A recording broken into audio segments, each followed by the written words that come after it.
Hey guys, welcome to Unmatched Philosophy. Today I'm joined with Joe Schmid. Would you like to introduce yourself? Yeah, thanks for having me. Like you said, I'm Joe. I do both popular and scholarly level work in philosophy.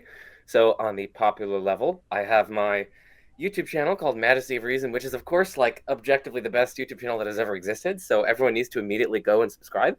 And of course turn on that little notification bell because like I said, it's objectively the best. No, but anyway, I host lecture or I have lecture, I make lecture videos on my own on my YouTube channel, and I also host discussions with other philosophers. I also have a blog by the same name, Majesty of Reason. That's mainly just to respond to other people who have published stuff in response to my work. And that brings me, of course, to my scholarly work. So I publish papers and books and whatnot. I'm a PhD student at Princeton University, getting my PhD in philosophy. And yeah, I work in philosophy of religion, metaphysics. I'm dipping my toes right now into metaethics and philosophy of time. So yeah, that's a bit about me. That's great to hear. Okay, so if anybody that's aware of who Joe is, you will know that he's been publishing ever since he was an undergrad, which is for a lot of people very difficult. And so I just wanted to ask, since you're now at Princeton, how have you developed philosophically? And since we're going to be talking about the existence of God today, I wanted to ask, how has your view concerning God's existence changed as you've continued to grow philosophically speaking? Good. Yeah. So there's sort of two questions there, and I'll sort of take them in turn. So, just in terms of going philosophically, I mean, I've always sort of been interested in philosophical questions. I didn't know that these questions were under the guise of philosophy until high school. But, but yeah. So I guess since like first grade, I went to a Christian private school, and we had religion class every single day. And religion is very similar to philosophy of religion. I mean, the religion classes aren't exactly philosophy of religion, but occasionally we touch on topics that philosophers of religion are talking about. And so I've been exposed to philosophy of religion type content since a very young age, and so it's just been kind of in the air. I've just sort of been breathing it and swimming in it, as it were. Then I guess in fourth grade, I got my iPod Touch, and like all the other cool kids, I started downloading apps like Doodle Jump. That was fun. There's also another app where you could like balance ice cream, and ice cream would like fall down. And okay. Anyway, I also got Instagram, and instead of like posting booty pictures, I was instead I was instead going on forums and debating topics that I was interested in. And that's like a fourth grader and a fifth grader and sixth grader. And somehow uh, I found myself in forums and like discussion sections and comment sections that were like actually really substantive and like not toxic. So somehow I was, kind of sharpening my critical teeth, as it were, by engaging real time with people who are, much smarter than me, who are much more well bred than me, and just kind of debating like quite often on that, just on topics of interest having to do with religion and ethics and whatnot. And then maybe in seventh and eighth grade, we started learning about evolution, and I had a huge interest in science. I wanted to become an evolutionary biologist. And in fact, I minored in biology at Purdue University because I still have some of that interest. Boiler up. Right? Yes, exactly. Boiler up. So yeah, I got super interested in science, and especially learning about evolutionary theory got me starting to kind of question how that fits in with my other beliefs. So, of course, I grew up Christian. I was wondering, oh, how does this fit in with the Genesis story? How does this fit in with all these other things that I hold about humanity and our place in nature and our relation to God and things like that? So it was learning about evolution that really started sparking my curiosity about philosophy of religion, and started I started reading books about evolution, and then of course that got me into the debate between evolution and creationism. And naturally enough, that kind of just spiraled into debates about God's existence. So then, starting in maybe eighth grade and going into high school, I was watching debates on YouTube. I was reading books. I was reading online forums and so on. Found the work of Paul Draper and other really good philosophers. And so yeah, that's really kind of how I got into philosophy. And then yeah, as high school went on, I just read more and more and got more and more interested, and then went to Purdue, majored in philosophy and minored in biology, and here I am now at Princeton University, getting a PhD in philosophy. Okay, so that's the philosophical sort of development, and now on to sorry, now on to your question about sort of religious views, and or at least views about God and how they've changed. So yeah, I definitely grew up a very devout Christian. Went to mass, like especially with the school. When it was school time, we went 3 times a week, just in the weekdays, and then on Sunday as well, so 4 times a week. And I was very devout, and that was all the way up until definitely ninth grade. So it was basically in ninth grade that I started reflecting on more deeply, like I said, the evolutionary theory and its ramifications for my beliefs. And what really struck me, in addition to lots of other questions, but one of the main things that really struck me was how grotesque and brutal the evolutionary process is. It's just been like hundreds of millions of years of animals ripping each other to shreds, and predation and parasitism and languishing and suffering, and it just seemed like a bloodbath. And I was like, this was the work of a fully providential God who could have orchestrated and created creation in however way he pleased, and he chose this way. Doesn't seem particularly plausible. So that really struck me, and I started researching that. And it's really the evolutionary argument from evil. That's what I'm kind of gesturing towards here. It was that really started me on the path towards really questioning my beliefs. And then that once I started questioning my beliefs in that regard, the floodgates kind of opened. Found lots of, by my lights, like difficulties with the Bible and biblical texts, and Old Testament atrocities, and my reasons for thinking that God existed weren't particularly compelling. I was finding compelling objections to those. So it was a mounting of considerations that kind of eventually, maybe between 9th and 10th grade, kind of in 10th grade, kind of I lost my faith, said I'm like a metaphysical naturalist, or thinking that the universe, in terms of the things that are concrete, things that have causal powers, only the universe and what's in it exists. That's sort of what I thought at that stage, at about 10th grade. And then I think it was the summer after 11th grade. So, of course, I continued researching these sorts of things. It was the summer after 11th grade. I found a cool YouTube channel called Worldview Design. And I was like, this looks interesting. And so I watched one video and I thought it was super cool. So I binge watched all the other videos. And, naturally enough, I had some objections to the arguments that were defended by the author of it. So I go and I search up the author of the YouTube channel or whatever. And I start typing like, hey, Dr. Josh Rasmussen, was it, or whatever. And then I started typing up my email, my objections. And Josh responded very, very kindly. And that kind of blossomed into like a very long interaction via emails between me and Josh, and pointing me to resources. I eventually read much more Proust. I started reading Proust and Rasmussen and some of the best theistic philosophy I could get my hands on, and they kind of awakened me from my dogmatic metaphysical naturalist slumbers. And so I was like, no, there's much more to theism than I initially thought. There's definitely some grounds pulling me towards theism. And again, this is all going on kind of like in 12th grade now, kind of like a senior in high school, and then going into college as well. I was like, you know what? I think the weight of my reasons is roughly counterbalanced, or at least it's not at all clear which way my weight of reasons point. And so agnosticism is where that landed me. So yes, that is where I am at the present day. And of course, my views have shifted on particular arguments. Like this thing I found like a new argument, which kind of pushes me in this direction, or like a new consideration, or maybe an old argument that I thought was convincing is no longer convincing. So there are shifts and whatnot, but it's been agnosticism since then. And by agnosticism, I mean suspension of judgment on the question of whether or not God exists. So it's not the case that you believe that God exists, and it's also not the case that you believe that God doesn't exist. So that is that's the answer to your question. Right. So from what you were saying, it seems like you suspend judgment because there is evidence on both sides that are roughly counterbalanced. They basically, like, in some ways just even each other. It's just evened out, right? Yeah, roughly. I mean, lately I've started leaning more towards thinking it's just thoroughly unclear to me, like which way the evidence points, and it's like overwhelmingly difficult to tell, basically. So either roughly counterbalanced, or it's like thoroughly unclear which one is stronger than the other. So yeah. And is there any other way that somebody could be an agnostic? Right. Yes. I mean, there are a number of different ways one could be agnostic. Like one way that someone can be an agnostic is by saying, like, no one could know in principle whether or not God exists, and so we should all just like suspend judgment, because like it's just a question that we can't know, or maybe we can't even form justifiable beliefs on the question, on the topic. So this sort of person would say, like, in principle you can't know, or in principle you can't be justified one way or the other. I don't go that route. So that's one way. Another way, you might just think that there's no evidence either way. You might think that there's no reasons whatsoever favoring theism, but there's also no reasons whatsoever favoring atheism. There's just like an empty domain of reasons. This is similar to I guess the question of like whether or not the number of stars in the observable universe is even or odd. Um, I suspect that all of us don't have a view on that matter, and I suspect once we start considering the question, we're going to suspend judgment on it. It's not because there are particularly good reasons either way. It's because there aren't good reasons either way.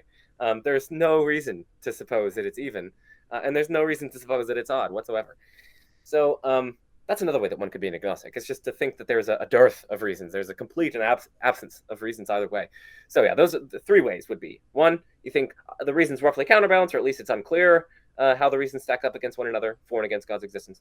Or you could say like, it's just totally impossible to know in principle, impossible to justifiably come to a conclusion on this, and as a result, you should suspend judgment.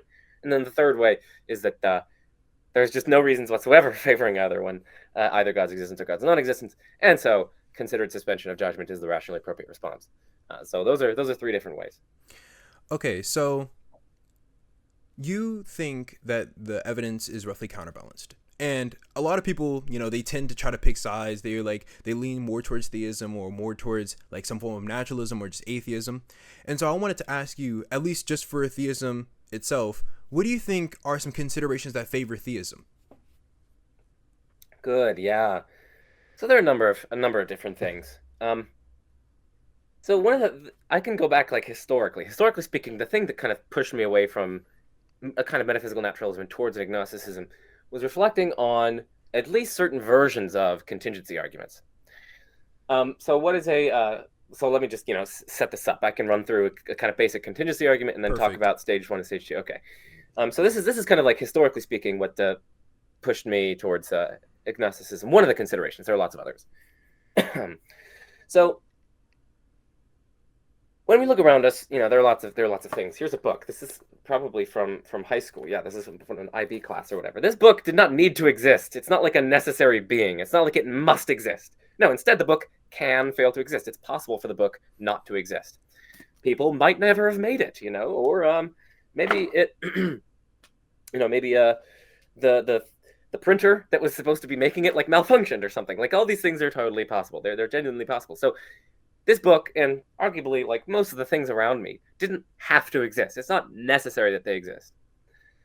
And what philosophers call things that exist but don't have to exist, they call those contingent things. So they exist, but they can fail to exist. They can be absent from reality. They're possibly non-existent. But here's a striking fact about like all these contingent things around us, and as far as we can tell, every contingent thing that we've ever come across is that it has some kind of prior conditions which explain its existence, either temporally prior or maybe more fundamental things that kind of account for why it exists. So, this book, it's not like this book just popped into existence without any cause or without any prior explanatorily prior condition. And moreover, it's not like it has existed from eternity without being dependent on anything. No, instead, this book, like pretty much every other contingent thing around us, is explained by something else.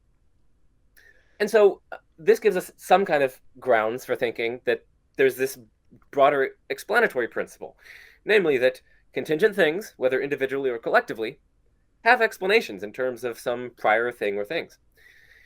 This is supported arguably by our universal experience. We look around from the macroscopic scale to the microscopic scale, and we see contingent things, and one and all, they seem to have explanations. It seems to kind of undergird scientific inquiry, right? When scientists come across new phenomena, no one really even takes seriously the hypothesis that there's just no explanation whatsoever for the relevant phenomenon. Instead, we think that there's got to be some explanation. That's why we search scientifically for the relevant explanations. That's why we search for understanding. So it seems this principle seems to be something like embedded in science, and one might just find it intuitively plausible. After all, if something or some collection of things can fail to exist, if they can be absent in reality, then there's this pressing question: why then are they in reality? If they genuinely could have failed to exist, why do they exist? It seems like something needs to account for that. So we've got inductive evidence for this. It seems like it's somehow embedded in our scientific practices, and it also seems to be intuitively quite plausible. This explanatory principle that contingent things, whether individually or collectively, have some kind of explanation, something that explains why they're there. Okay, now just consider the collection of all the contingent things that there are. That'll include perhaps the Earth and the sun and all these books around me and you and me and the listener, and tables and chairs and trees and whatnot. Okay, consider the collection of all contingent things that there are by our explanatory principle. that collection has some has something that explains it. Now that thing can't itself be a contingent thing, because then we'd be explaining why there are the contingent things that there are in terms of one of those very things, and that's a kind of circular explanation. And that's no explanation at all. It'd be like trying to explain why there are any penguins by citing a penguin. It's like, no, you cited the very thing. You cited something that we're seeking an explanation of in your explanation, and that's a kind of circular explanation. In order to explain why there are the penguins that there are, you can't cite a particular penguin. You have to go beyond the penguins, like evolutionarily, like ancestors in the evolutionary history or something like that. Ancestors of penguins. So, by the no circularity constraint on explanation, and by our explanatory principle, when we consider the collection of all contingent things, we get that there needs to be something that explains why they exist, and it's not a contingent thing. So it's going to be a necessary thing that explains why there are the contingent things that there are. And okay, so that's like a first stage of reasoning. We get to at least one thing that exists necessarily and which explains the contingent things. Now, by itself, this is already a striking conclusion. Like a naturalist might already be kind of shifting uncomfortably in their seat, when they hear this sort of thing. So, I mean, because this is at least traditionally, like, necessary existence has been reserved for things like maybe God and maybe like abstract objects as well, like numbers and properties and other things like that, propositions. So we're already inching closer to something like God. And this is where stage 2 comes in. So that's the first stage of reasoning, where we use some kind of broad explanatory reasoning to get to some foundational, necessarily existent thing or things which explain contingent things. The second stage of reasoning tries to tease out various attributes of this necessary thing or things, and tries to thereby identify it with God. So they try to tease out various divine attributes. Now, this is actually often where I jump ship. I don't tend to find stage 2 very plausible, but like there are some moves in there that I can see one might be, one could rationally take, right? And so, some of them will kind of pull on me sometimes. So overall, it's like a weight. It's like some sort of consideration in favor of theism. Now, what are some reasons like that? Well, you might argue that, what's the best hypothesis about this necessary thing? I mean, here's one hypothesis. There's exactly 37 of these necessary things. That doesn't seem particularly plausible. I mean, why 37? That seems kind of arbitrary. It doesn't seem particularly plausible. And it seems to be just like multiplying entities beyond this explanatory necessity. We seem to only need one of these beings to explain the contingent world around us. So then maybe we get that there's only one necessary thing. Ooh, now we're inching closer to God. Maybe we think that everything physical is contingent. That's questionable, but maybe we think that. People have argued for that. Maybe for any physical thing, we can conceive of it not existing. If that's the case, then we can argue that, well, this thing isn't contingent, so it's got to be non-physical. Okay, we've got a non-physical, necessary, unique thing that explains the contingent reality, inching closer to God. So anyway, you can sort of see how the reasoning would proceed. Like I said, there are question marks here. There are places to push back, but this is sort of like one consideration that pushes me towards theism.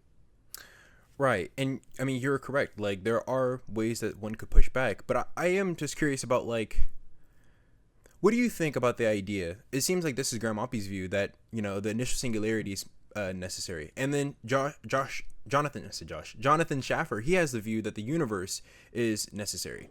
And so let's suppose that we take these kind of views. Do you think that they're either perhaps not as plausible, or that it doesn't end in a tie? Like, why not think that it ends where, although this is a consideration for theism, it's also a consideration for these forms of metaphysical naturalism? Right. I mean, I think this is the general point here. I think is just a very good one, and it's one actually that I'm sympathetic to. Let me just step back here. People oftentimes think that evidence for a view, like, there can't be evidence for a view if it also supports other views. But that's not the case. Okay, so like suppose I draw a card, and you have a hypothesis that it's a heart. Okay, and your friend has a hypothesis that it's a diamond. And two of your other friends, one of them thinks it's a club, one of them thinks it's a spade. Okay, so I pull up this card. I say the suit is red. Okay, that's evidence for your hypothesis that it's a heart or whatever, and it's also evidence for your friend's hypothesis that it's a diamond. It's evidence for both of those. So, and those two hypotheses are incompatible. They're competing hypotheses, but it is evidence for both of them. So this is an important point to note, that the considerations that I've been raising here can be evidence for theism, while also consistently being evidence for like Jonathan Schaffer's view, or like like Graham Oppy's view, or something like that. So that's something that I want to highlight for the audience. But stepping back, or stepping back into when I step back. Yeah, so this is a worry with which I'm sympathetic. We just had a monism seminar with David Builes here, and we read a number of Jonathan Schaffer papers on priority monism, and he makes a pretty formidable case for priority monism. He makes it look like an attractive vision of reality. Yeah, I mean, what are some ways that theists could try to respond to this? Maybe I'll go there. I mean, they could try to say that these non-theistic candidates for necessary being, while consistent, they suffer from notable theoretical disadvantages compared to theism's candidate for a necessary being.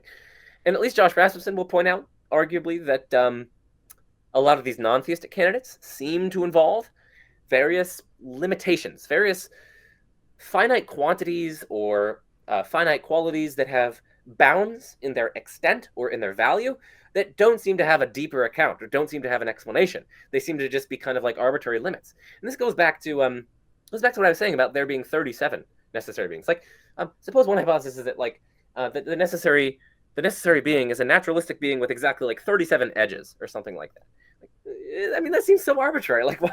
This is the foundation of reality. This is the fundamental thing that explains all else. It just doesn't seem like a good candidate to be fundamental. It seems too arbitrary. It seems to call out for a deeper explanation, and there doesn't seem to be an explanation for its like precise arbitrary boundaries. And this is something.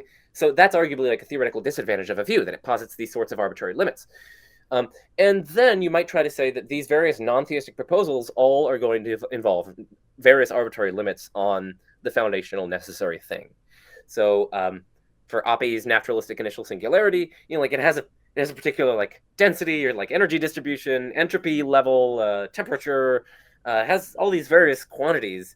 And like, why does it have those exact values of those quantities and not some slightly different value of the quantities? It's not clear that we can give a satisfying explanation of that. And you might say similarly with like Jonathan Schaffer's view, like space-time has a certain extent spatially. It also has a certain extent temporally. Why that extent as opposed to like, being a slightly different extent? It has a certain like topological structure. It has a certain like mass energy distribution across all of space-time. Why exactly that instead of like something slightly else? Whereas in the case of God, it's not as though God has like some particular finite degree of power, which is like like 37 degrees of power or something like that, or like some particular finite degree of knowledge that could be like slightly tweaked up or down. No, instead, God doesn't have those sorts of arbitrary limits. He has all power. He has infinite power. So it's not like we're positing some break that calls out for some kind of deeper explanation. So anyway, that's one way that you could go. Like, theism has a notable theoretical advantage over the other views insofar as it doesn't seem to posit these kinds of arbitrary limits. So that's one way the theist could respond. And you find that kind of thought perhaps plausible? There's something to it. I think there's something to it. I mean, there are lots of theoretical virtues that we have to compare. And while theism may be superior along this particular dimension than the others, it's arguable that these other views are theoretically superior to theism along other dimensions. So, I mean, arguably, these other views, these naturalistic views, posit a mere proper subset of theism's ontology, like theism's committed to the universe and God in addition, or theism's committed to the initial singularity and God in addition, which is responsible for the initial singularity, whereas naturalism kind of shaves that off. So you might think there's a kind of ontological parsimony advantage enjoyed by the naturalist. You might think that you can come up with naturalistic hypotheses that at least do away with significant amounts of arbitrary limits. One could hold, for Jonathan Schaffer's view, that space-time, like its fundamental properties, are actually ones which don't have arbitrary limits, and it's just the particular like matter energy distribution that it has and the particular topological features that it has, those are non-fundamental features of it. After all, like Josh wants to make room for there being non-fundamental limits on God, like God is exactly three persons or something like that. It's just that Josh wants to say that those are explained in terms of more fundamental features of God that aren't arbitrarily limited. And so then, the naturalists can make similar moves. So I don't know. There are different theoretical virtues to compare. We also have to take account of the full range of evidence as well, bearing on these hypotheses, like evil and hiddenness and religious diversity and religious confusion and all these other sorts of things. So there is some plausibility to the reasoning that Josh provides. I do not deny that. But it's not like dispositive. It doesn't settle the issue. And Josh doesn't claim that it does, but I just want to note that for the audience. Okay. And so when you were presenting the contingency argument, it seems like you were invoking some kind of PSR. And I was just curious, do you think a stronger version of PSR is able to be successful, or do you think all that's really going to be necessary to run a successful contingency argument is a weak version of the PSR? And it still have the strength against like metaphysical naturalists and so on and so forth. Good. Yeah, great question. So for the audience, the PSR is kind of like a misnomer. It's Right. kind of like the cosmological argument. It's like the cosmological argument. What are you talking about? There are many different cosmological arguments of many different varieties, many different forms. So likewise with the principle of sufficient reason, there are so many different versions of it. They vary in terms of strength. They vary in terms of like what they quantify over. They vary in terms of all sorts of things. So you might think one way to construe. Let me just mention some axes along which PSRs vary. One thing you might one dimension along which they could vary is by saying by building in that the PSR is a necessary truth. So like necessarily every contingent thing has some explanation. So in any world in which there's a contingent thing, it has an explanation. That's one way that you could go. Or you could say, no, it's just actually the case. At least in the actual world, every contingent thing has an explanation. So notice that the necessity claim is much stronger. Or you could say, I'm not even claiming that every contingent thing or collection of things has an explanation, just that there's like a defeasible presumption in favor of there being an explanation. And that presumption can be defeated. We can be given reasons to think that it's not the case for some contingent thing or collection of contingent things, if someone offers them. So there are so many different ways that these can vary. Moreover, they can vary in terms of what kind of explanation that they demand that contingent things have. So one way that you could go is you could say that they have to have like a fully sufficient reason that explains them in a kind of necessitating way. In that, given the cause or given the explanation, the effect or the thing being explained has to occur or has to exist. So there's sort of no room for there to be the explanation without the thing being explained. That's one way that you could go. Or you could go by saying, no, there doesn't have to be like a deterministic explanation in that sense. It doesn't have to be a necessitating explanation. It just has to account for it, at least in some way. It just, maybe it doesn't entail it, but it does at least somewhat remove mystery as to why the relevant thing obtains. So there's so many different dimensions along which these PSRs vary. And at least like traditionally, the rationalists like Leibniz and Spinoza, etc., have used very strong versions. They think it's just like this self-evident, a priori knowable truth that like necessarily every contingent thing has a reason or an explanation that entails its existence. So it's like the strongest possible PSR. Do I find those versions of the PSR plausible? No, I don't. Not at all. And that's because I think that they arguably entail modal collapse. So what is modal collapse? It's that it's basically when everything is necessary. Okay, so it's instead of there actually being contingent things and contingent truths, every truth is necessary. Everything had to be the way it is. So we had to have this conversation in exactly the way that we did. Literally, this is the only possible world. Why do stronger versions of the PSR arguably entail that? Well, basically, for the same sort of reasoning that I went through in the contingency argument, remember, I got to there being a necessary thing that explains the contingent things. By the principle, remember the kind of PSR that I just articulated. The explanation has to be a necessitating explanation. It has to entail its explananda, the things being explained. And so, given that we arrived at this necessary thing, which explains the contingent things, and arguably we have to arrive at that if we're going on board with the PSR, because then the contingent things will be unexplained, and you can't have unexplained contingency per the PSR. So we'd have to arrive at some necessary thing which explains the contingent things, and given that explanation per this PSR is an entailing relation, the contingent things are actually going to be entailed by the necessary being. but at least more precisely, the fact that these contingent things exist is entailed by the fact that the necessary thing exists. But whatever is entailed by something necessary is itself necessary. That's just it's an indisputable principle of basic modal logic. And so then you'd get that there's actually no contingency after all. Everything turns out to be necessary. And wow, that seems disastrous. That doesn't seem plausible, firstly. Like, I didn't have to exist. That's just like a Morean fact. Like G.E. Moore famously said in response to the skeptic, here's one hand, here's another. I refute you thus.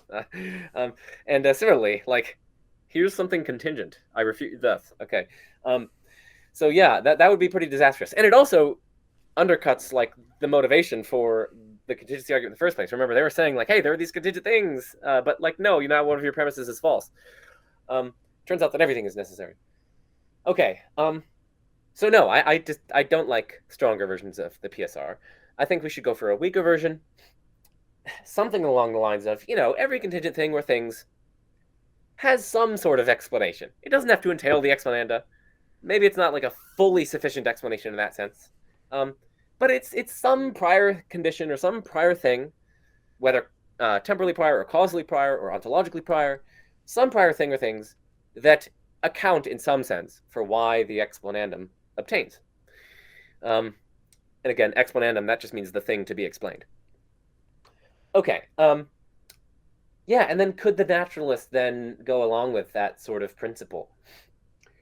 I mean, insofar as, because remember, in articulating the contingency argument that I gave, I didn't use a stronger version. I just used the kind of weaker version that I just mentioned. So if the naturalist is going to go along with that sort of reasoning, and if at least the stage one of the contingency argument that I gave is successful, then the naturalist would then be saddled with commitment to at least one necessary thing. But as we were just talking about, naturalists can accept that. That's totally consistent with naturalism. You could think that the necessary thing is, let's say, the initial singularity, as Graham Oppy does. You could think it's like a collection of like fundamental particles, like maybe quarks and leptons or something. You could think that it's some sort of foundational quantum field or fields. You could think that it's like a kind of the universal wave function in configuration space. We're not going to get into that. You could think that it's the cosmos as a whole, as Jonathan Schaffer does.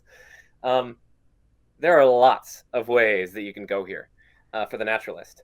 But we are shaving off a lot of other naturalist views, like views that say that all those things that I just mentioned and everything else in natural reality is contingent. So, in short, the naturalist, in principle, yes, can go along with stage one and accept that weaker version of the PSR.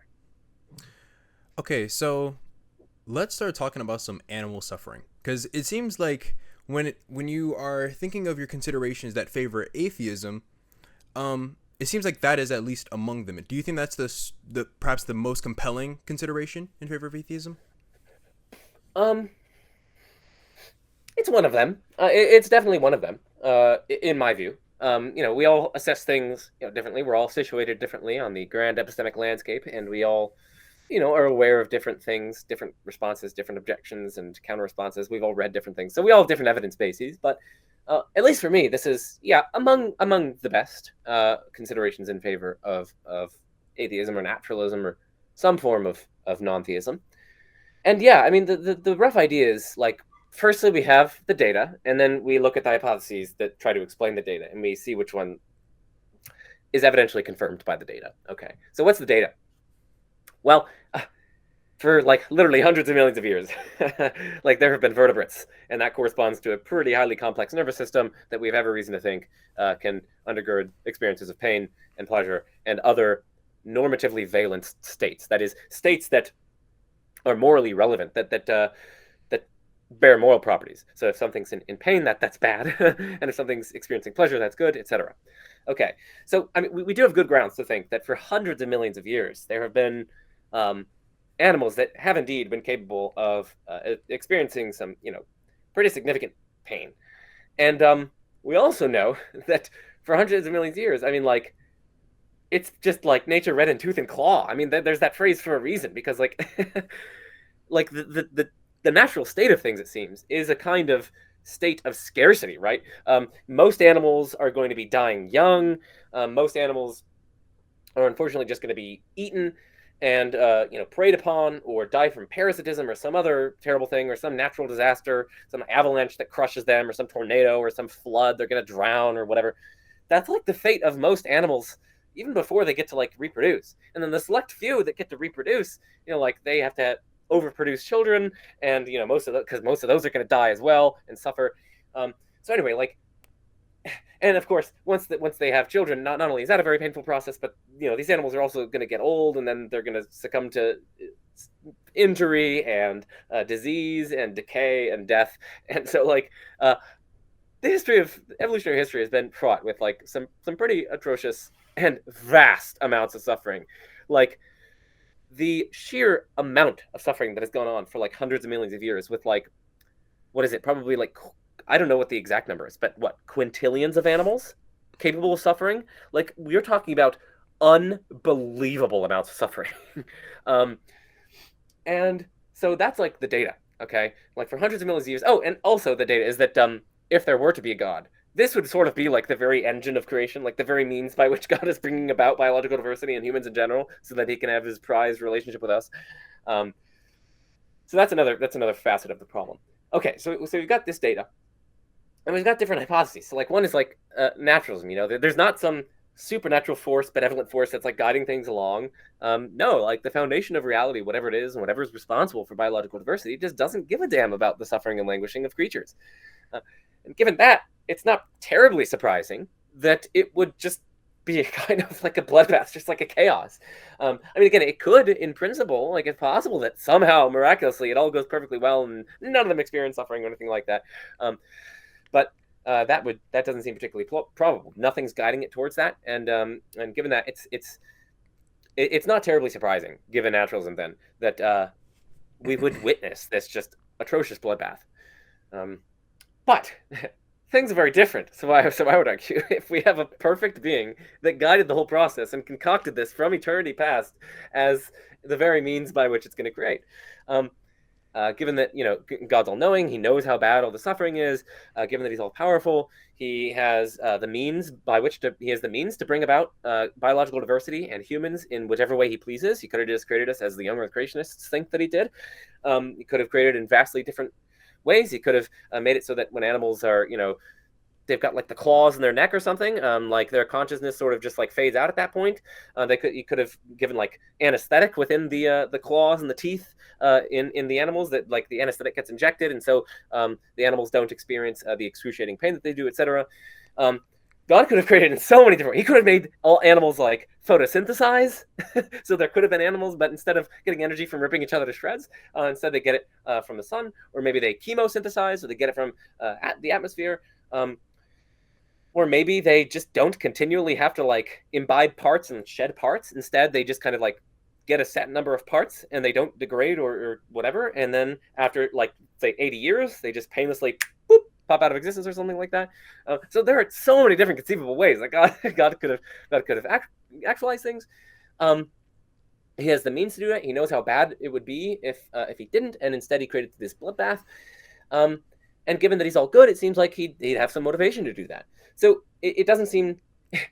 It seems incredibly surprising then that God would then choose, elect among all these options, to pick this one in particular that seems for all the world to involve lots of seemingly pointless suffering, and which seems to be surpassed by many orders of magnitude by other means of creating that seem much, much, much better. And again, like one could say, well, maybe there's some outweighing good, or maybe there's some good that comes about this. Okay, yeah, maybe. I'm not saying that that's not possible, okay? I'm just giving like an evidential argument here, a kind of Bayesian argument.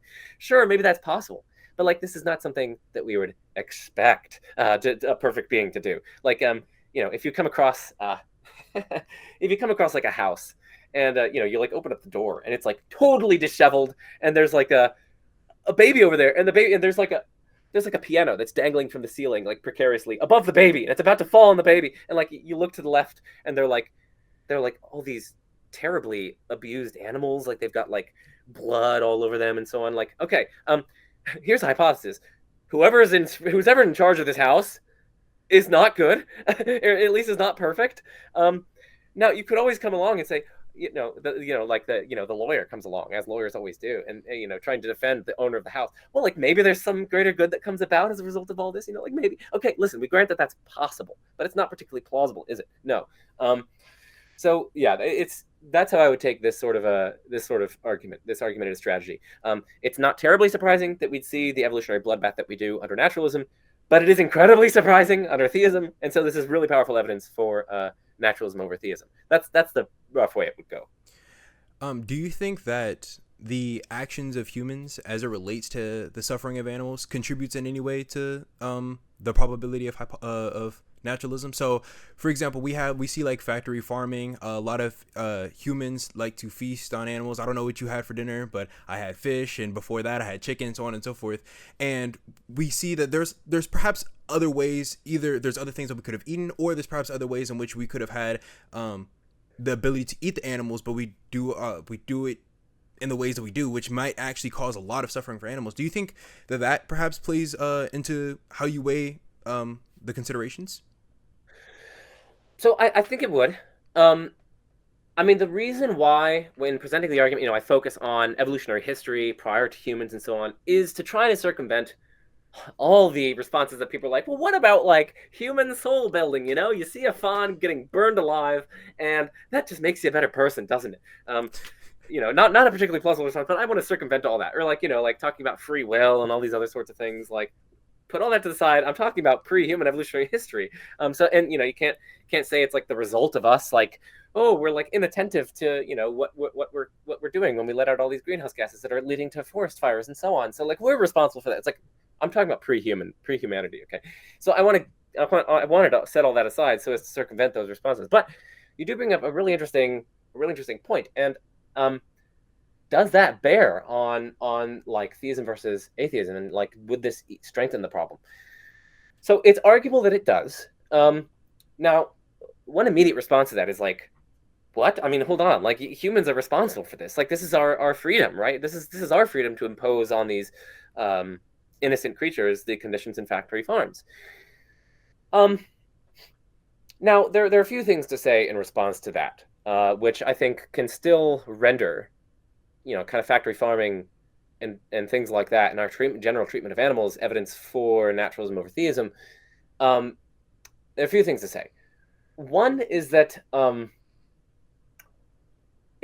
it just doesn't seem like God allowing that kind of free will is so valuable that it outweighs the profound suffering caused to literally trillions of animals, like as a result of factory farming. Maybe trillions is a bit too much. I know at least it's in the many dozens of billions per year, I think, of like factory farmed animals, and I think that's just for the U.S. It's many dozens of billions, if I recall. I forget the precise numbers, but like it's a lot of suffering, and it's not at all clear that like the goods of our free will to be able to like do as we please as it pertains to our palate. It's not at all clear that outweighs the suffering, and so we would then. It doesn't seem to be a reason that justifies God then in allowing us to abuse our free will in that kind of way. It seems like in order for something to justify God in permitting a certain kind of evil, that consideration would have to be so valuable or so good that it sufficiently outweighs the relevant bad. But that doesn't seem to be the case here. It just doesn't seem like our free will in this particular instance is so valuable. So that's one sort of consideration. Another consideration is that think more structurally. Like God could have given us different taste buds, right? I mean, like he could have made it so that like animals aren't palatable at all, like that we're just interested in in like cabbage and things like that, or again, like we could chemosynthesize or photosynthesize, or just like I said, like not have to shed biological material and take new biological material in all the time. So like there are various different structural ways that God could have created us so that it preserves our ability to make free, meaningful choices and engage in relationships with one another and so on. But just so that we just don't have any interest in having animals. It would be like eating a feces sandwich. No one thinks that we're like limited in our freedom in any terribly negative way by virtue of the fact that like we're utterly repulsed by feces sandwiches, and like basically no one is interested in that, and no one is like trying to secure that. But like eating animals could have been as repulsive as that, and that wouldn't seem to curb our freedom in any significant way, and it would have done without so much suffering.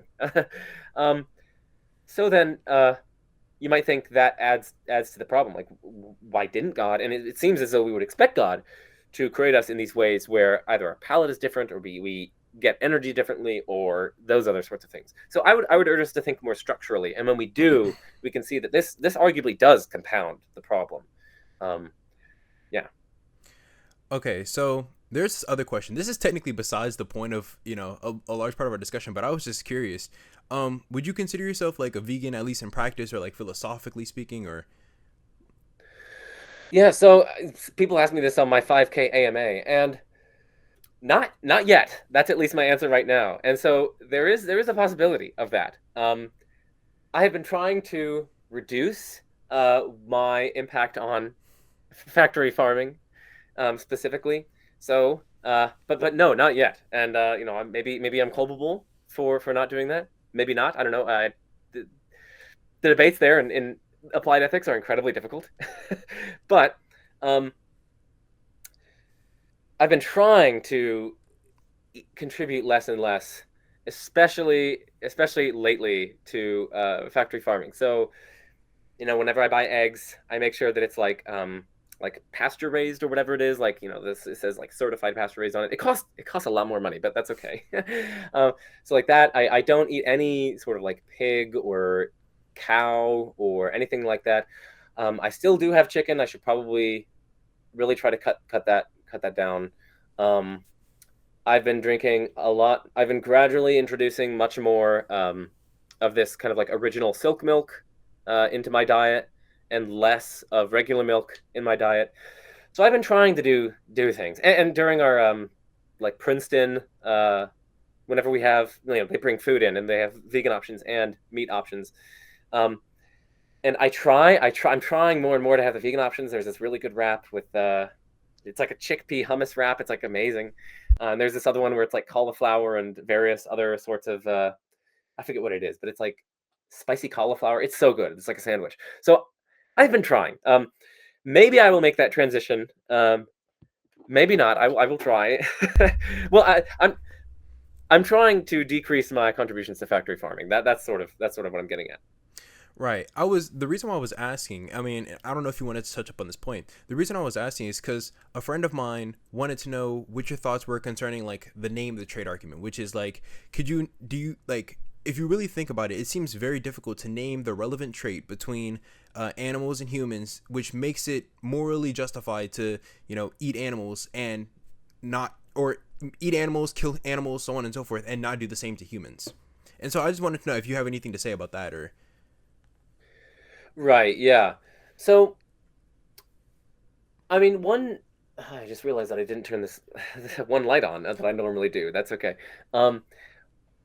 One thing that one might think is relevant, and I know at least like a number of theist philosophers at least appeal to this, maybe because they're inclined to a kind of Aristotelian essentialism, maybe. I mean, that's more broadly defensible in metaphysics. Like essentialism has been taken a lot more seriously as of late with the work of like Kit Fine and lots of others. But there is this view in metaphysics that there actually are like objective natural kinds with essences out there in the world. And it's not a mere matter of like our linguistic categorizations and our descriptions. Like, no, we're actually like, this is carving nature at its joints when we recognize these various natural kinds in the world. And you might think that something's value and its various morally relevant or the way in which we not the way in which we determine value, but what determines something's value has to do with its essential features, whether or not they are sort of presently being actualized or presently being manifested, or whether or not they're sort of like latent but are kind of potential and they're going to kind of develop. So that's one sort of view. And one might think then that there actually is a difference between, on the one hand, all humans, including mentally handicapped humans, including infants, including, uh, elderly people, and so on the one hand, there's a relevant difference between them and anything else, any other animal, on the other, because they share different, like metaphysically substantive natures, and it's the possession of that rational nature or something like that, which bestows on something, let's say, relevant rights, like right to life, various other sorts of rights that would make it impermissible to kill them and eat them for food or whatever, uh, and which the animals uniformly, one and all, lack. That's one way that one could go. And again, you might say, well, like, how could like this baby, like, it doesn't seem to be rational. Well, of course, it doesn't currently have the relevant, like, it's not like currently able to do calculus or something like that. But it's nevertheless, it still has like the rational nature. It's of a nature which, given the relevant conditions needed for it to flourish, will indeed manifest those traits in due course or whatever.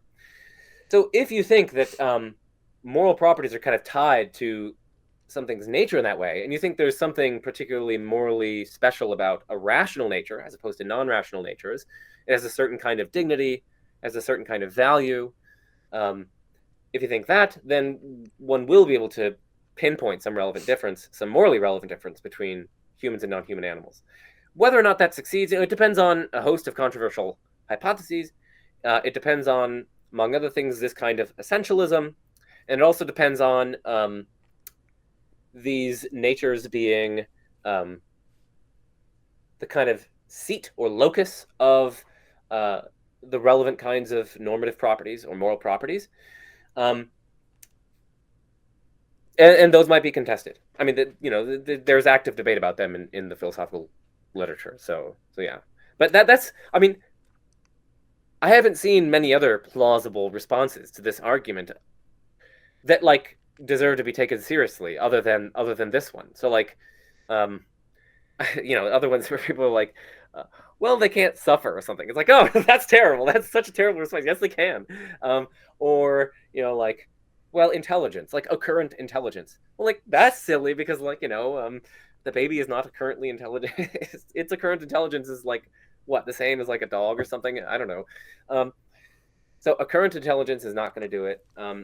It seems like one of the only ways that you can go is just appealing to the natures that these things have, rational natures, which bestow them with relevant capacities that, given the due course of development, they'll develop, and which they may not currently be able to exercise, but they do sort of possess them latently. And it's that sort of grounds the relevant moral value. Again, there's debate about that, but that's like one of the only plausible ways that I can see of going. All right, so now let's get back to the question concerning the existence of God. So I did want to ask you about this. So for a large part of the discussion of animal suffering, it seems like we would normally have the thought that animals are conscious. But there's some people, even like perhaps like Josh Rasmussen, who thinks that, like, having a mind at the fundamental level of of reality is more or I guess consciousness is more expected when you have a mind at the fundamental level of reality than a mindless universe or form of fundamental level at the basis of reality. And so I would also want to ask, do you think that may play into how you gauge the strength of the animal suffering, or just any version of the problem of evil in general?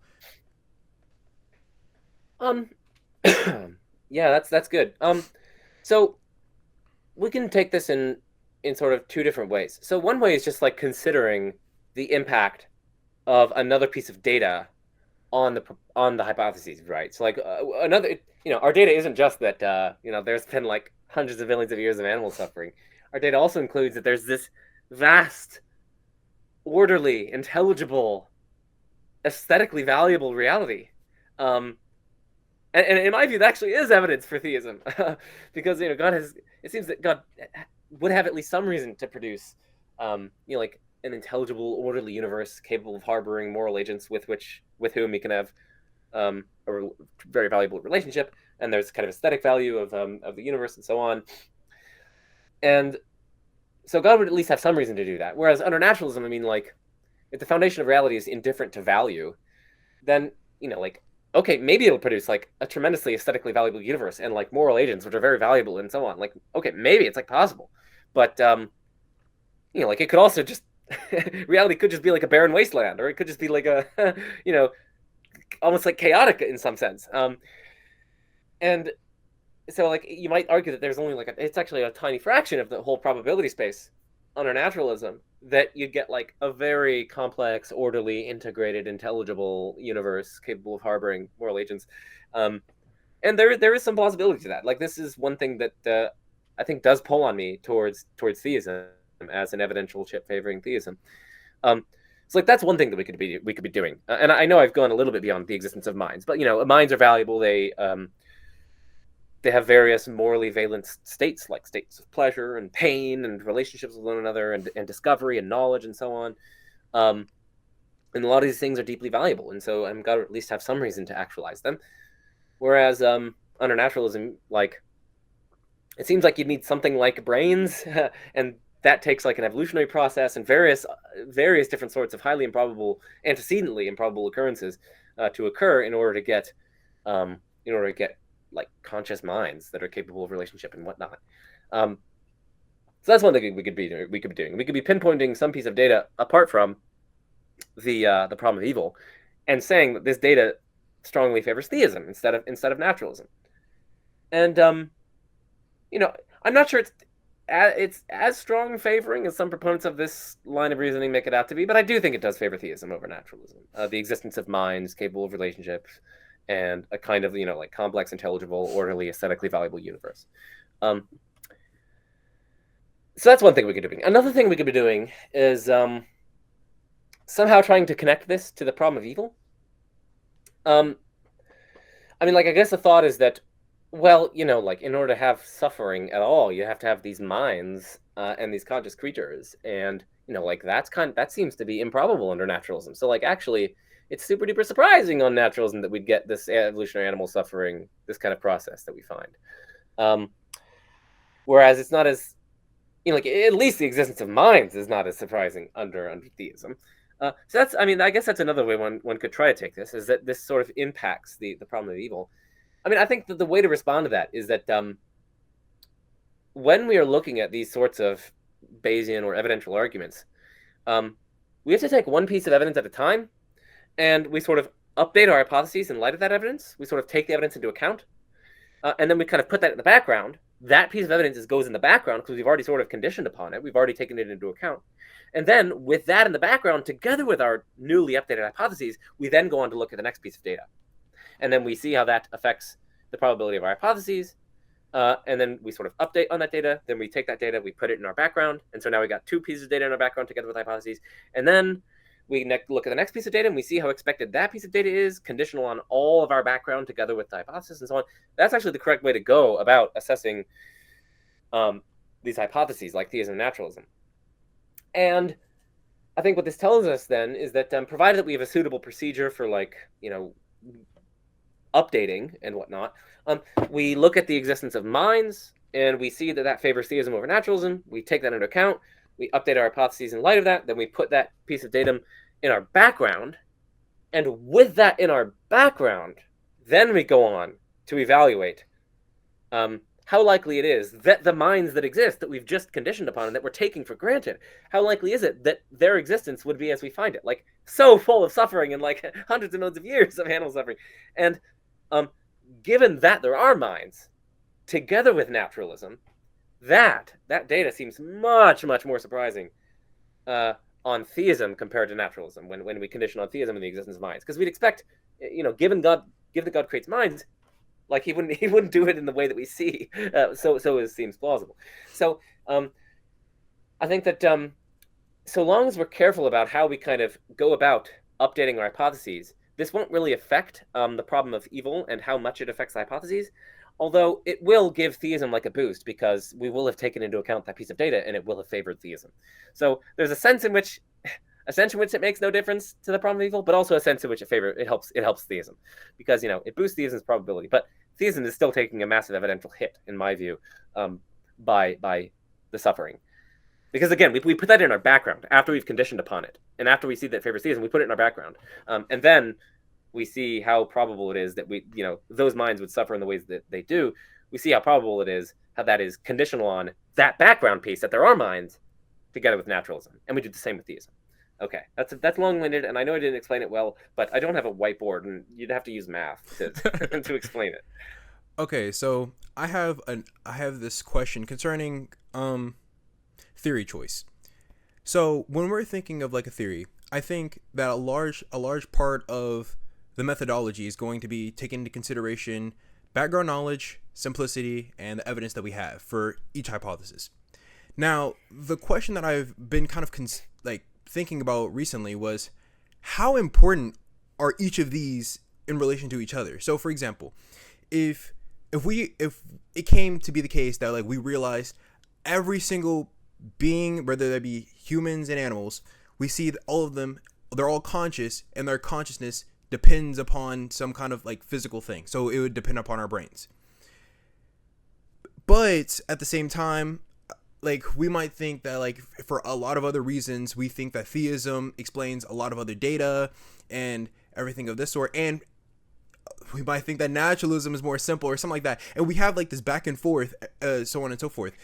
But the reason why I mentioned the first part is because if we think that like the minds are going to be dependent upon brains, when we try to extrapolate that into some other kind of mind, it would be like totally unexpected that the mind would exist independent of a brain, because that would go against our background knowledge.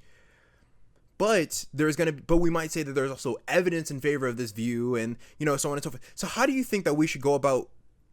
I know that's a long-winded question, but how do you think we should go about kind of like trying to determine the relationship between like and the strength and how they all play against each other? Good question. Good question. I mean, it's a good question. I mean, listen, I mean, there are attempts to try to like make all this very formally adept, and to try to make to try to very nicely measure and quantitatively determine like the effect of these various considerations. So like we might develop a theory of intrinsic probability, that is like the probability of a hypothesis independently of any evidence whatsoever, and then we see what factors help to go into determining intrinsic probability. Maybe it's something like modesty. So that would be something like simplicity. So like how modest of a hypothesis is, how much does it demand of reality? How much does it say? How much does it specify? How much does it commit us to? So maybe we have that. That's one factor determining or contributing to intrinsic probability. Maybe another factor contributing to intrinsic probability is coherence. So, and I'm not just talking about whether or not something is logically consistent, but also like, hypotheses aren't just like single claims. Usually they're big conjunctions of claims. And so we might think like, how well do the various conjuncts within the whole conjunction of claims, how well do they fit together? Do they like fit together well? Do they stand in support relations to one another? Or is there actually kind of conflict between them? Does one of the conjuncts give us reason to think that the other conjunct is false? That would be pretty bad. That's not a very coherent theory. Maybe we think that those are the only things that determine intrinsic probability. So then what we do is we try to get a rough estimate. Maybe it's just a comparative estimate between the hypotheses on the table of how they stack up with one another with respect to intrinsic probability. So we get some specification of theism, we get some specification of naturalism, and we try to see how well they do with respect to these two desiderata, or these two criteria. I've never come across any remotely plausible way of like mathematically determining this. And a lot of it is usually just people pulling stuff out of thin air. I was going to say out of something else. But yeah. So like some people argue that, well, if we construe naturalism just as the view that like the physical exists, and if the mental exists, it depends on the physical. And if we construe non-naturalism, that's not a good name. Draper calls it source idealism. It's a weird name. And he calls naturalism source physicalism, which is the hypothesis that I just mentioned. And if we call source idealism, if we take source idealism, which is that the mental exists, and if the physical exists, it depends on the mental. Well, there's a kind of symmetry between those hypotheses, right? Like neither seems particularly more modest than the other. They both seem to like make similar, at least parallel demands on reality. And they also don't seem particularly. It's not as though one of them is like more coherent than the other. So it seems like they should have a roughly equal intrinsic probability. But like, hey, theism is like a super highly specific version of source idealism. It doesn't just say that the mind is prior, that the mind exists, that the mental exists, and it's prior to the physical. It also says that there's a very particular mental thing that exists, namely God, and it has all these various features. So if we think that like theism is, at least to some significant degree, less probable than source idealism, and source idealism is roughly equivalent in probability to source physicalism, aka naturalism, well then theism is going to be, at least to a significant degree, less probable intrinsically than naturalism. And maybe we could just get rough numbers or something. I don't know. Like I said, numbers are almost always pulled out of thin air. But we get a rough comparative estimate. So starting out, naturalism has a very significant advantage, or at least source physicalism has a very significant advantage. And then once we do that, we see the factors contributing to intrinsic probability. Then we just systematically go through the relevant pieces of evidence, being careful not to double count our evidence, and being careful to, when we take into account one piece of evidence, we make sure to put it in the background, and then we look at the other evidence in light of both the background and the hypothesis. We just go through and see how well theism compares to naturalism, and how, insofar as how well they sort of predict it. Maybe we think that, take one piece of data that, I mean, this is a silly one, but like the number of stars is even. Well, like, okay, that doesn't seem to favor either hypothesis. That just seems equally probable in either hypothesis. But, we go through, we look at various facts about evil and suffering. That's one kind of class of data. Then we go through various facts about the large-scale structure of the universe. It's like intelligible, it's aesthetically valuable, and so on. Then we go through various facts about like humans, that we've like reliable cognitive capacities, that we nevertheless succumb to lots of different biases, that we're very kind of xenophobic and like racist and sexist and so on. We go through all these different facts, and we see how well the different hypotheses predict them. And once we go through that and we condition on all the relevant data, it's supposed to just be the case that, it falls out of that, given our various comparative judgments, that at the end we should have a rough comparative estimate as to the probability of one in comparison to the other. Maybe one of them will be many, many, many times more probable than the other. Maybe it'll be roughly counterbalanced. Maybe it'll be the other way around. That's roughly the way that you go about doing this. I mean, like I said, there's no way that we can determine like precise numbers. It's just we have to use our rational capacities to be able to see why and how certain hypotheses predict what they do, and how well they predict it. And we can get a general sense of how well they predict it in comparison to other hypotheses. And we just go through the evidence and just be very careful to kind of, maybe this piece is really, really strong, so it's like a significant factor that contributes to it. And maybe it's like, and we give a rough estimate as to how many times more probable it is.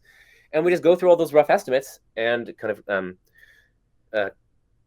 I mean, at the end, what you will have calculated is, the probability of the relevant hypothesis conditional on all the evidence that there is, or at least all the relevant evidence, and that's supposed to be able to then get you at least the comparative probability between naturalism and theism. Has anyone done this systematically? I mean, people have sort of attempted. I mean, they haven't looked at all the data, but people have sort of attempted. But like, I mean, let's be honest. Like, no one has really kind of gone through systematically and done this. And you have to make so many pathetically subjective judgment calls. And you also have to be like a master, like in order to even judge like what one of these pieces of evidence does the hypotheses. I feel like you'd have to like master this huge range of literature just on that topic, and then you've got like many dozens of more topics to go.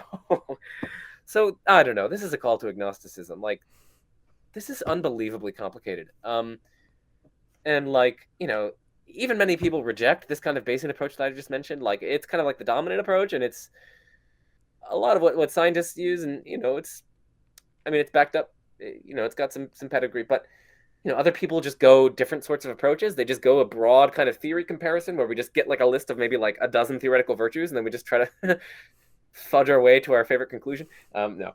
So there's even disagreement on the methods here. So long story short is like, I don't quite know how to answer your question. There are in principle ways that people try to go about doing this sort of thing. And many of them seem pathetically subjective and involve so many judgment calls and would require mastery of many philosophical debates. Um, which is a call to agnosticism. Like, I don't know. We're just like apes on a rock, just trying to figure shit out, and we're just clueless. I mean, okay. Anyway, at least that's how I feel. Sometimes I'm with Socrates. Like, all that I know is that I know nothing. But anyway. Okay, so I have this argument for you, and it's this argument for the existence of God. You may have heard it. I don't know. It's pretty popular. You ready? Anything that begins to exist has a cause. The universe began to exist, so the universe had a cause. What do you think about that argument? Well, how much time do you have? No, I'm kidding. For people who are interested, I've got a whole Kalam playlist where I like systematically explore every single nook and cranny of this argument, and all the sub-arguments, and all the. Okay. Yeah. Okay. So, whatever begins to exist as a cause. So, I mean, I do find that kind of like intuitively plausible, at least to a degree. I mean, with a caveat, I would probably only go so far as to say that every beginning has an explanation. It's not. It's never been clear to me why every beginning has to have specifically a causal explanation. I don't know why I should accept that. As far as I can tell, like my evidence is that like every cause in my experience has some sort of explanation, and I don't see any issue with there being something, or everything that begins to exist, rather. I don't know if I said every cause. Everything that begins to exist has some kind of explanation. Oftentimes it's cause, but I don't see why it should always be a cause. I mean, and there are many defensible views in philosophy of physics on which like causation is mostly like macroscopic phenomenon, and so causation is not like a fundamental feature of reality, and it's undergirded by more fundamental physical processes. Those things are like law governed. They stand in certain explanatory relations, but they wouldn't be causal relations. So I don't know. Like there are defensible views which don't have causation at the sort of ground fundamental level. There are lots of different ways that you can explain things that aren't causal explanations. So it's never really been clear to me why there needs to be specifically a causal explanation. I'd probably say that every beginning just has an explanation, and I'd be inclined to accept that. Yeah, that seems intuitively plausible to me. It's inductively supported, and it's just a good general rule of thumb to explain things as far as you can. So at least there's like should be a presumption, I think, in favor of there being an explanation whenever you find a beginning. But I would probably not accept that every beginning must have specifically a cause. Now, what about the second premise that the universe began to exist? I think that this is criminally underjustified. I don't go so far as to say that it's false, but I think the arguments that have been offered in favor of it in the literature have uniformly failed to impress me, and I've published on a number of them. So I think that's insufficiently justified. I don't see any. Yeah. Anyway, I'll just leave it at that. And then there's the conclusion, which does indeed validly follow from the premises, but it's a long way from God. You'd have to add a premise to the effect of something like, if the universe is a cause, then that cause is God, and that does not seem plausible to me at all. I think there could be many different conceivable causes of the universe. Like I said, there's this view about the universal wave function where it's a non-spatio-temporal, so it can be sort of more fundamental than the universe, and it could be what explains the beginning of the universe.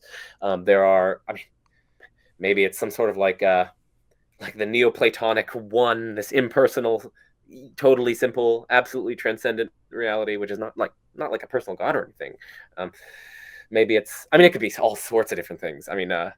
So I think the inferences to God specifically are not plausible to me.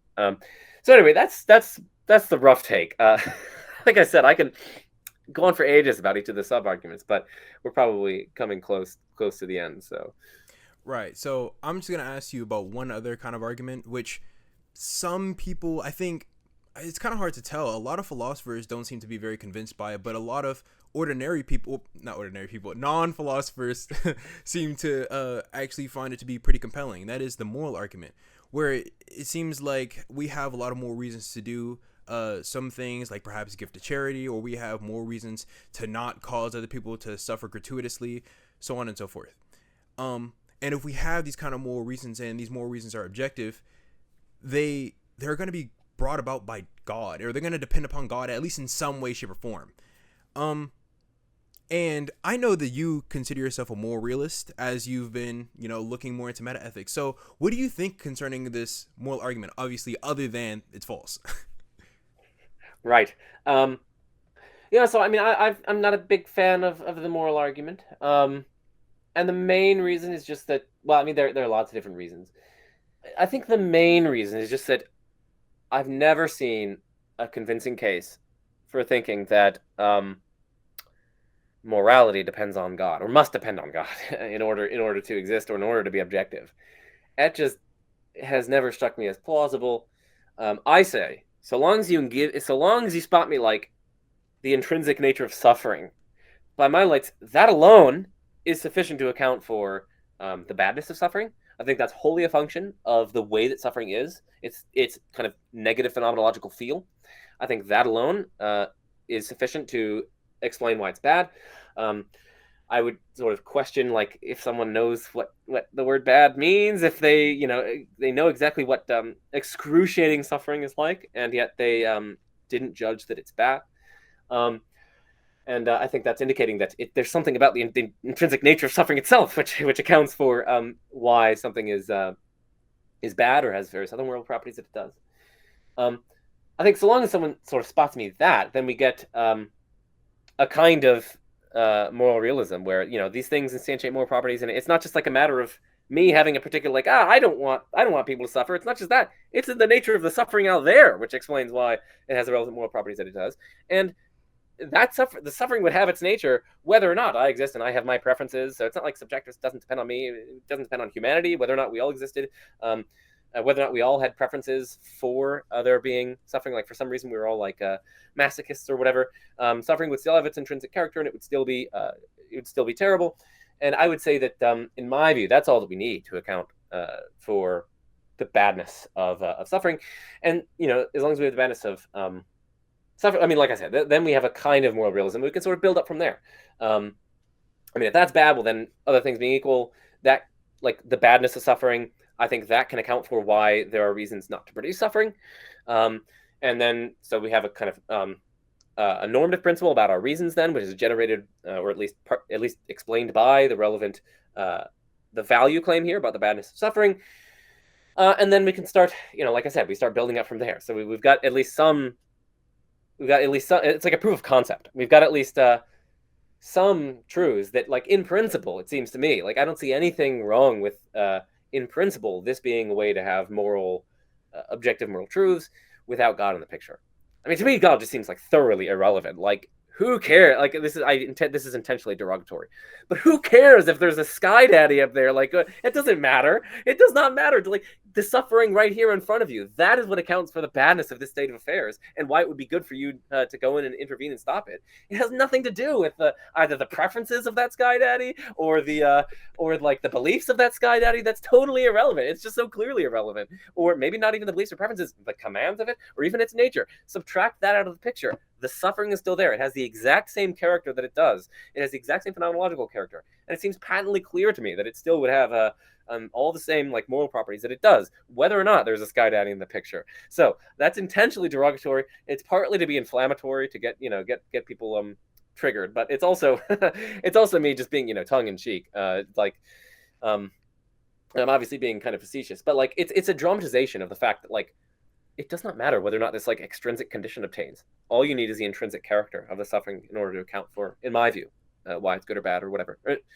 And similarly with like pleasure, right, and so on. And I would extend this also to like a virtue and various other values and whatnot. So yeah, that's like the proof of concept. Not only have I not seen good justification or good grounds for thinking that God is required for morality, but it also seems patently clear to me that in principle you could have objective moral truths without God in the picture. So yeah, that's the basic gist of the response. I mean, I think there are all sorts of problems with like the meta-ethical and also normative ethical theories that the proponents of the argument are arguably committed to, but we don't have time to get into those. Right. Well, as we begin to conclude, I just wanted to ask you some rapid-fire questions. This is going to be not necessary. Well, some of them are going to be a little philosophical, but other than that, most of them are going to be pretty lighthearted questions. You ready? Absolutely. All right, perfect. So, what is your favorite music genre? maybe this is not a genre, but FIFA songs. Okay, FIFA is this video game. For those who don't know, it's this video game. I've been playing it since I was like 9 or something, and like every year I get it, and I get so excited in September to get the new FIFA, and I love the songs on it. They're like all sorts of different genres. I mean, it's sort of, I guess maybe there's a lot of like, some of it is like kind of indie. I guess maybe some of it is like a lot of it is international stuff. I don't know. I love FIFA soundtracks. I listen to them when I'm exercising or whatever. In addition to philosophy podcasts, but so it's not really a unified it's not like a unified response, but it's FIFA songs and FIFA soundtracks. If people don't know what I'm talking about, search like best FIFA songs and you'll find some of them, and they're just so good and so much nostalgia, and it's so beautiful. It's my absolute favorite. Would you rather embrace eliminative materialism or solipsism? Wow, that's an interesting one. I mean, probably. Oh man, probably eliminated materialism. I mean, um, maybe. I mean, again, I don't think this is the case, but maybe, like we're all just like, you know, qualia. That's just like this philosopher's invention. Like it's just this BS. Philosopher's invention, highly theoretical, and there's nothing corresponding to it. Maybe it's even unintelligible, and we've all just sort of been tricking ourselves in this broad language game.